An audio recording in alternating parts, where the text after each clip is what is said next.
আহি যাব কেলা তাৰপিছত কেলা মংগল তামংগল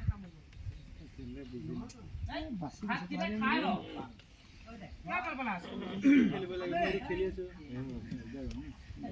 আপুনি পাঁচটা লোক আছে ওজন ফটাকে কাটিলো ওজন ওজন দিলো ইসকা আপদে আছে আমি ওজন নাও কি খেলে মই এই আও কোনে যাবি হেতু কোন লাগি লো সমস্যা আহি গল না